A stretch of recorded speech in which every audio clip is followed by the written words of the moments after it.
ஒரு லாஜிக்கோ ஒரு சைக்காலஜி எதனாலும் எடுத்துக்கங்க. ஒரு நல்ல விஷயம் வந்துட்டு நம்ம 100 தடவை பண்ணால் தான் நல்லதுன்னு சொல்லுவாங்க.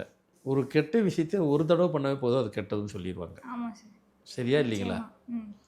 ஒரு நல்ல விஷயத்த நீ 100 தடவை பண்ணா தான் ஆமா நான் இப்ப நம்ம இப்போ நானோ, நீங்களோ, அவங்களோ, இவங்களோ யாரா இருந்தாலும் சரி, ஒரு 100 பேருக்கு நான் இப்படி சொன்னா ஈஸியா புரியும். அன்னதானம்னு ஒண்ணு இருக்கு. ஒரு ஆள் வந்துட்டு டெய்லி ஒரு ஆளுக்கு அன்னதானம் போடுறாருன்னு வைங்களேன். அதுக்கு பேர் அன்னதானமா? இல்ல. இல்ல.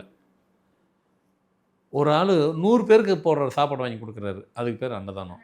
இதே தான் அதுக்கு உதாரணம். அப்போ 100 மடங்கு நாம வந்து நல்லவங்களுக்கு நல்லதா நாம செஞ்சு காமிக்கணும். நாம வாழ்ந்து காட்டினா தான் நம்மள நல்லவங்கன்னு சொல்லுவாங்க. அப்பதான் அது நல்லதா ஆகும் அது. கெட்டது ஒரே முறை சொன்னா போதும், செஞ்சா போதும். ஒரு முறை தான். அதே தான் எண்களும், அதே மாரி தான் பெயர்களும்.